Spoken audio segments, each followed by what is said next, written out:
We are going to start our session 4th, that is livestock housing systems 2, system 2. So जैसा जितना हमने अभी तक पढ़ा तो that all belongs to livestock housing system, that is its those were all its topics. Now we are going to start it is session 4th, that is livestock daily schedule, dairy operations, farm operations.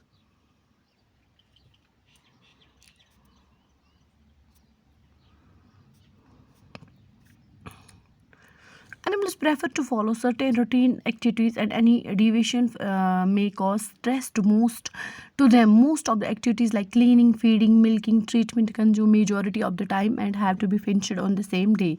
Therefore, proper scheduling of dairy farm operations is essential. Now, what does it mean?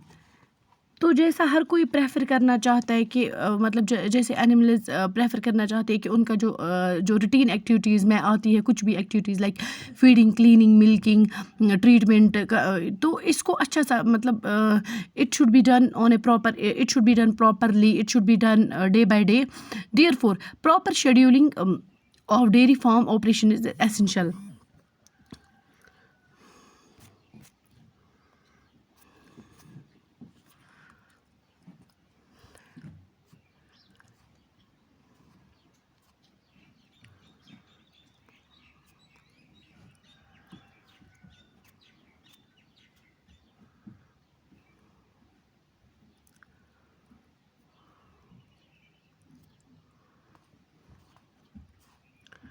So this is a picture given that is animal with dirty bag, मतलब किसी animal को dirty bag होता है तो उसको साफ करना है, या animal with clean bag.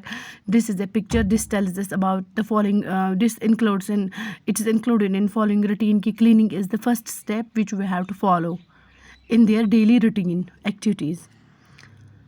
Now it's approximate time hours या farm operations, cleaning, brushing of milk animals, feeding half of the dairy concentration ration before milking of animals, delivery of raw milk in cans to the milk vendors, washing and disinfection of the milk barns, cleaning of milk cow sheds. These are all daily routine activities which we have to follow, like washing, brushing. So this is the approximate time hours कितना हमें देना है. तो इसमें आपको ये आपको यहाँ पे अनक्लीन पैडॉक रिक्वायरिंग क्लीनेस. तो यहाँ पे जो पैडॉक है, जो ओपन एरिया है, यहाँ पे जो एक रेस्टिंग एरिया है, यहाँ पे आप इसमें देख सकते हो कितना अनक्लीन है. सो it should be cleaned properly so that there will be no any kind of disease any kind of disease.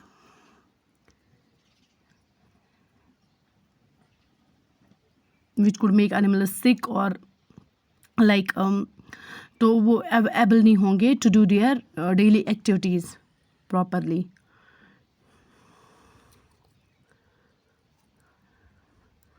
So these are the question answers which we will be doing in our next session. So this is unit 4, feeding and watering for livestock. Introduction. What is feeding and watering for. आपने अभी तक पढ़ा कि live stock में क्या क्या आता है. अब इसमें फीडिंग और वाटरिंग आएगा for live stock. Of the total cost of dairy animal production, feed alone accounts for more than 70%. जो टोटल डेयरी प्रोडक्शन में मतलब जो total cost of dairy production है उसमें feed alone accounts for 70%. A good animal feed must be balanced properly with various nutrients like proteins उसमें include करने हमें चाहिए, कार्बोहाइड्रेट्स, फैट्स, मिनरल्स, विटामिन्स. और जो एक गुड क्वालिटी फीड होता है वो पैलेटेबल इन टेस्ट होता है, इकोनॉमिकल इन कॉस्ट होता है, मॉडरेटली बल्कि होते हैं, लग्जेटिव होते हैं, एंड फ्री फ्रॉम टॉक्सिन्स. ये टॉक्सिन से फ्री होना चाहिए, पैलेटेबल होना चाहिए, इकोनॉमिकल मतलब कॉस्ट इसकी ज़्यादा नहीं होनी चाहिए, लग्जेटिव प्रॉपर्टीज़ इसमें होनी चाहिए. ये नहीं कि हम एनिमल को फीड कराएंगे तो उसमें कॉन्स्टिपेशन हो जाएगी, या free from any kind of toxin होना चाहिए. Now what is animal feed steps and there characteristics, composition and quality. Types of animal feed steps. Animal feed steps are broadly partitioned into 3 categories depending upon the percentage of crude fiber, total digestible nutrients and additives. तो animal जो feed होता है, जो food stuff होता है animal का, उसका हमने मतलब उसकी उसको 3 कैटेगरीज में डिवाइड किया गया है. डिपेंड करता है कि उसमें कितना परसेंटेज ऑफ क्रूड फाइबर होगा, कितना percentage of total digestible nutrients होगा और एडिटिव्स कितने उसमें होंगे. जो हमें चार्ट 6.1 है, that will broadly explain the concept of partitioning of feed stuffs into CF, that means crude fiber, TDN means total digestible nutrients and additives. Now this is the picture which totally partitioned feed into depends upon the percentage of crude fiber, crude protein या total digestible nutrients additives. This is the feed and you are मतलब you see these are 4 ages or rough ages. तो concentrates में higher above 18% of CF होता है, above 16 पर less than 18% of CS और above than 60% of total digestible nutrients. So आप यहाँ पे देख सकते हो 4 ages में या rough ages में. फिर rough ages को 2 या 4 ages को 2 categories में किया गया है, dry and wet. Now concentrates में किया गया है energy rich, protein rich and vitamins. फिर wet को अगेन किया गया है ग्रीन फोडर में, जिसमें crops, pastures and pasture grasses आते हैं या साइलेज आता है. ड्राई को हे स्ट्रॉ, जो हम घास वगैरह सूखी घास मतलब एनिमल्स को फीड कराते हैं. एनर्जी रिच में आता है, ग्रेन्स कराते हैं, माइलिंग बाय प्रोडक्ट्स, जो मिलिंग से मतलब जो हम वो वगैरह मतलब लाते हैं, जो मिल्स से हम लाते हैं, जो बाई प्रोडक्ट्स वहाँ से हम लाते हैं, वो एनर्जी रिच होते हैं, तो वो एनिमल्स को फीड कराते हैं. वो किस में आता है? एनर्जी रिच में, molasses extra. Now plant based is protein is plant sources like mustard cake, soybean cake, cotton seed cake. Animal sources fish meal, meat meal, meat, bone meal, etc. So this is the types of animal feed. Now we will study this all in detail.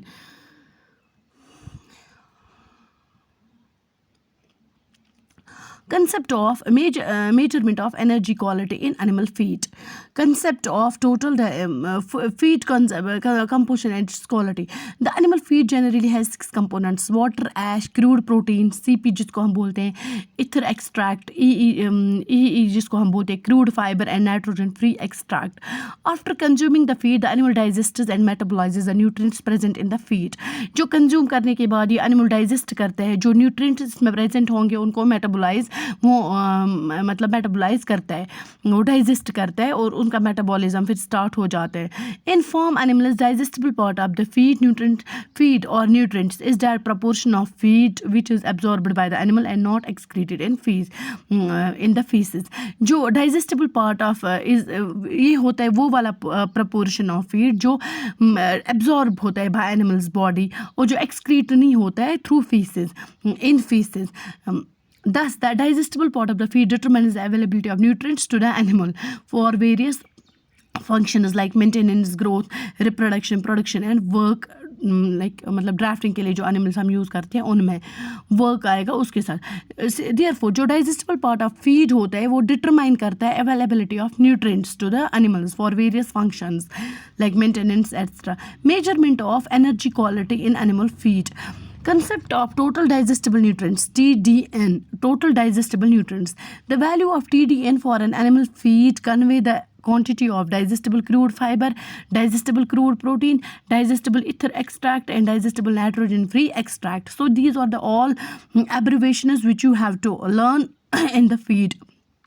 जो हमें ये feed में ज़रूरत होती है, ये TDN है given animal के लिए. ये कन्वे करती है the quantity of digestible crude fibre, crude protein, digestible ether extract and digestible nitrogen free extract in the feed. The formula for calculation of TDN is given below. TDN is expressed as a percentage value. TDN कैसे हम निकालते हैं? That is digestible crude protein plus crude fibre plus digestible crude protein plus digestible ether extract into 2.25% plus digestible NFE, nitrogen free extract. तो ये हमें सारा देता है TDN, इनका प्लस हमें देता है. और इसमें एक चीज़ याद रखनी है कि जो डाइजेस्टेबल इथर एक्सट्रैक्ट है उसको हमें 2.25 से मल्टीप्लाई करना होता है. In the above mentioned formula, जो ऊपर फार्मूला है तो जो मैंने आपको बोला, because the fat that is EE has जो इथर एक्सट्रैक्ट है उसमें 2.25 टाइम्स ग्रेटर एनर्जी होती है, greater density per unit weight as compare to per unit carbohydrate और प्रोटीन. सो जो 2.25 है that is in ether extract, that is greater energy per unit weight as compared to carbohydrate or protein. When the amount of nutrients of any feedstuff is multiplied with this digestibility value, so digestibility value आपको अगर exam में पूछा जाएगा, that is 2.25, we get an idea of the actual quantity of nutrients that might be absorbed from that foodstuff.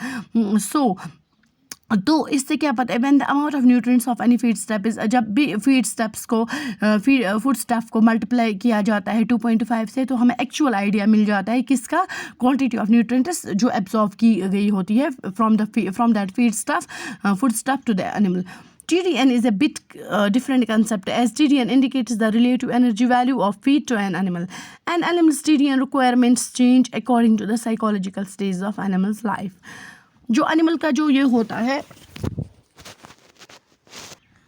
जो animal का TDN requirement होता है वो चेंज होता है जब भी इसकी फिजियोलॉजिकल स्टेज ऑफ एनिमल, मतलब छोटा बड़ा उसके बाद बड़ा बड़ा, तो ये चेंज हो जाता है. टोटल जो TDN होता है जो हमें पूरा हमें होता है total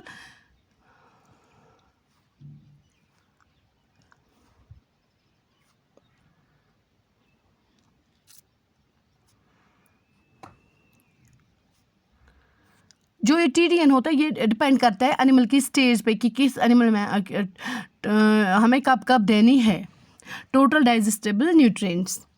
now what is the measurement of protein quality in animal feed. अब हम protein quality, crude protein.